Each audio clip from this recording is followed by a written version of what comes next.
Pernah kepikiran nggak sih ada pertanyaan cuma 3 kata, tapi bisa mengubah arah percakapan Anda secara total? Wah, menarik tuh. 3 kata aja. Iya, hari ini kita mau gali lebih dalam nih. 2 aspek penting dari seni bertanya, sumbernya dari buku The Coaching Habit. Kita bakal fokus ke satu pertanyaan spesifik, namanya pertanyaan AW. Dan juga kita perlu hati-hati sama jebakan pertanyaan retoris. Oke, awe dan pertalian retorisnya. Penting banget ini kayaknya. Betul.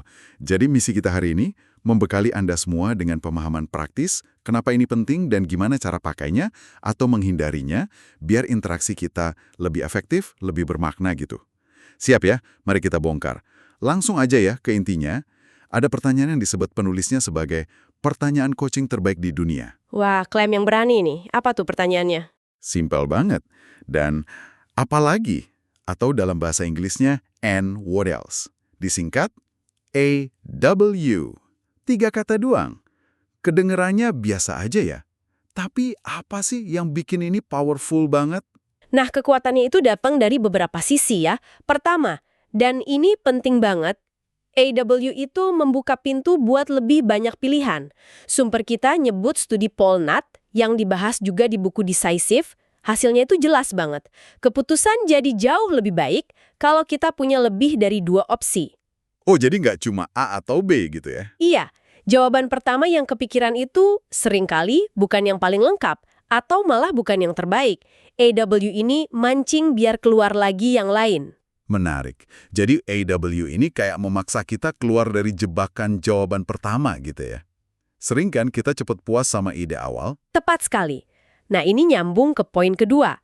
AW itu bantu kita menjinakkan monster nasehat dalam diri kita. Monster nasehat. Apalagi tuh? Haha, iya. Kita ini kan punya refleks kuat ya, pengen langsung ngasih solusi, pengen langsung benerin. Ada studi menarik loh soal dokter yang rata-rata motong omongan pasiennya cuma dalam 18 detik. Serius? 18 detik? Wah, cepet banget. Iya, nah AW ini kayak tombol jeda, maksa kita buat, tetap penasaran dulu, tahan dorongan buat memperbaiki situasi terlalu cepat. Monster nasehat. Kayaknya kenal nih sama monster ini. Susah emang nahan ya. Jadi AW ini semacam rem gitu ya, biar kita nggak langsung loncat ke solusi. Ini bukan cuma soal dengerin lebih baik, tapi juga ngasih ruang orang lain buat mikir gitu. Persis. Ini memberdayakan lawan bicara Anda. Dan secara praktis nih, poin ketiga, AWE itu ngasih Anda jeda yang berharga. Pas Anda mungkin lagi bingung mau respons apa atau arah percakapannya mau kemana, AWE ini ngasih waktu sedikit buat mikir. Nggak harus isi hening pakai nasihat yang belum matang. Oke. Jadi kuncinya menahan monster nasihat itu ya. Terus gimana praktiknya pakai AWE biar efektif? Biar tulus kedengerannya, nggak kayak lagi interogasi. Buku itu kan nyaranin bisa ditanya 3-5 kali. Apa nggak aneh ya kedengarannya nanti? Nah, kuncinya itu di niat Anda sebetulnya. Kalau Anda nanya dengan rasa ingin tahu yang beneran tulus, itu bakal kerasa kok.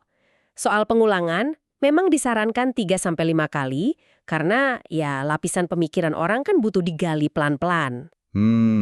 Masuk akal. Kalau lawan bicara bilang, udah nggak ada lagi, nah itu justru bagus. Artinya Anda udah cukup dalam menggalinya.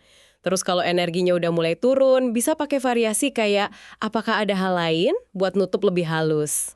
Oke, sip. Tapi perlu diingat juga soal paradoks pilihan. Pernah dengar kan studi selai Barry Schwartz? Terlalu banyak pilihan malah bisa bikin bingung, bikin lumpuh. Oh iya, yang soal banyak pilihan selai itu ya. Betul. Jadi tujuannya bukan bikin daftar panjang tanpa akhir. Mungkin 3-5 opsi berkualitas itu udah bagus banget.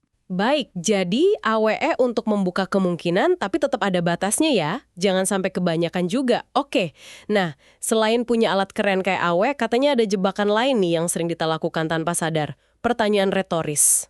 Iya, ini sering banget nih. Beban itu di kepala kita. Benar sekali. Sumber kita nyebutnya nasihat berkedok tanda tanya. Ini bukan pertanyaan asli. Nasihat berkedok tanda tanya. Dalam juga ya istilahnya. Iya, ini cara halus atau kadang nggak halus juga sih buat nyodorin ide kita.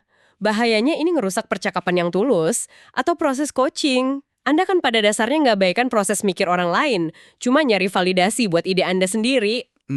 Iya juga ya. Ini bukan cuma nggak efektif, tapi bisa kerasa kayak ngeremehin gitu loh. Wah, ini sering banget terjadi kayaknya di sekitar kita. Atau jangan-jangan kita sendiri yang sering lakuin ya. Terus kalau kita memang punya ide yang kita rasa bagus banget nih, gimana dong?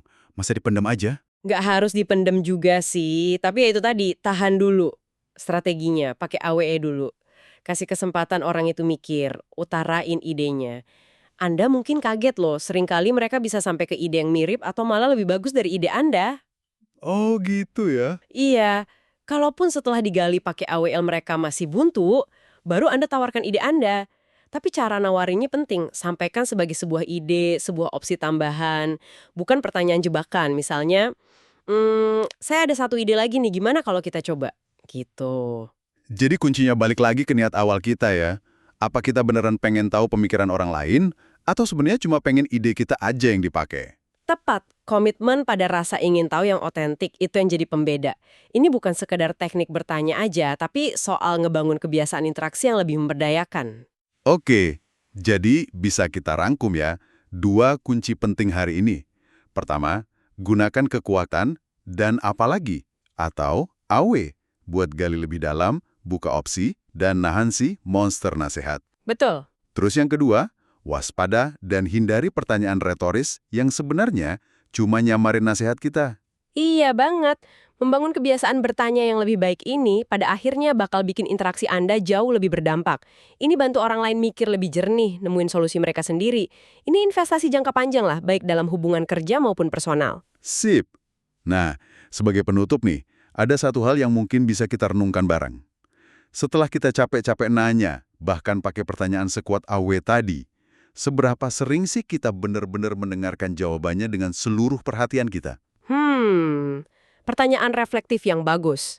Rasa ingin tahu yang sejati itu kan nggak berhenti pas tanda tanya terakhir kita ucapin ya kan?